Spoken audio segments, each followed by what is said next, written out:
And I think we can look at this 1 year and just pick one word out of the dictionary: hypocrisy. This year's been full of it. I mean, today the people of New Mexico and Americans are worse off than they were just 1 year ago. Let's face it, gas prices are higher than the wall. I mean, our school kids are locked out. In fact, just 5% of adults say Mr. Biden has performed better than expected as president. One of the many lowests, firsts, and fewest in our polls. It's basically three poll numbers you need to know best. The president's job approval rating sitting at 43%. If you look at history shows that kind of presidential approval rating leads to a shellacking for the party in power. The nation's on the wrong track number, sitting at 72%. Second poll in a row where we've been over 70%. This is only the third time in our polls history over 30 years where we've had two tracks where that off. That again would put you in shellacking territory for the party in power. I didn't overpromise, but I have probably outperformed what anybody thought would happen. The fact of the matter is that we're in a situation where we have made enormous progress. Who feels like we are in a better place now than we were a year ago? Show of hands. No one believes we're in a better spot now. I often see empty shelves being shown on television. 89% are full, which is only a few points below what it was. We go into the grocery stores in America, and you wonder where you are because there's nothing there to buy. But a president who brags about what he did with the supply chain. Ships are still waiting on the outskirts of California. We pay more for gasoline with the projections only to go higher. The answer from the Democrats and the majority is to look to OPEC, not to American workers who could make us energy independent, as we've proven before. This is what we've gotten in 1 year. Our paychecks and our presidential promises are worth less now than ever before. President Biden and Nancy Pelosi have taken our country on a road trip to the 1970s, before you were born. 2021 being the worst year for inflation since 1981, before I was born, which makes my colleagues laugh and makes them feel older. Where they were paying less than $2 a gallon. I'm not talking about decades ago when at least was just a twinkle in our parents' eyes. I'm talking about a year ago when people were paying less than $2 a gallon. Thank you, Madam Chair. And by the way, I was only 9 years old when we had that 40 cents. We're flaunting our youth and vigor. And nobody's having a good time. In fact, I think sometimes Joe Biden thinks it's 1970. Look, this is America. Presidencies don't last forever, but the will of the American people will. People are free. They know this country. They know their homes. They know their industries.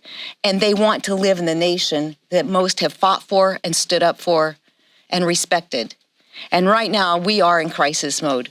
We have a border that's wide open. We have turned every state in this country into a border state, thanks to this president. We have a moral responsibility to finish the wall, to ensure the health, safety, and welfare of our families, our communities, our first responders, and most importantly, our children. We really need to be talking about truth. We're not giving people choices in energy. We're forcing them to go down a path we are not ready to go down. So looking back at this year, what have we got? A whole lot of nothing. But we've got people that have the ear of the American folks. Our constituents are telling us daily, they're feeling the heat. They're paying more. They're making tough choices now. Is it food or is it medication? Is it heating their homes or is it trying to put gas in the car? We're here on behalf of our constituencies, and we're here on behalf of this country because we are the voice of those with more common sense than what we see in the White House right now.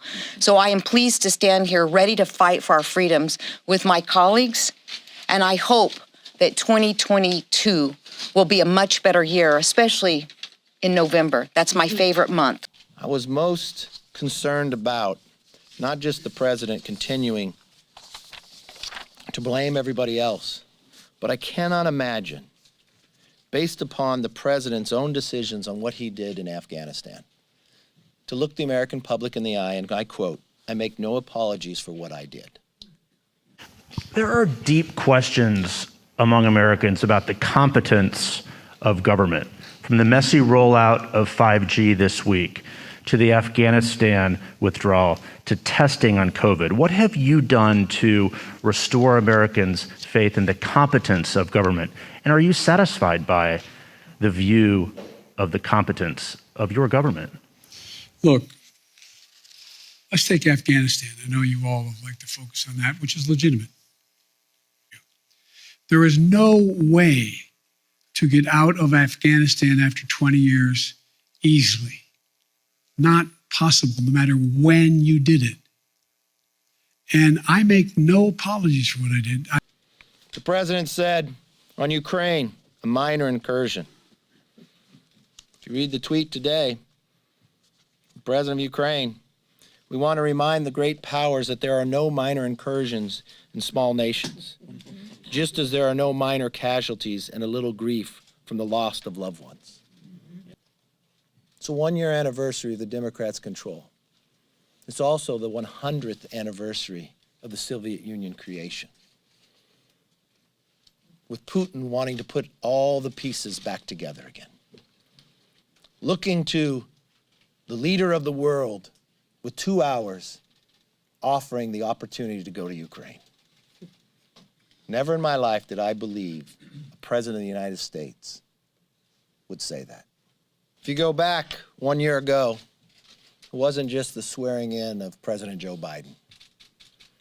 It was the majority of the Democrats having Congress and then having the Senate. One party, socialist rule for 1 year.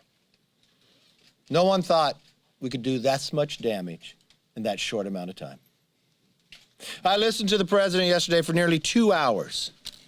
For 2 hours, he blamed everyone but himself. Biden used to say the buck stopped with him, but not anymore. This isn't about the president. This isn't about the Democrats. This should be about America. The Americans out there that have worked hard, they've gone through a pandemic, a rough economy. You would think they would focus on them.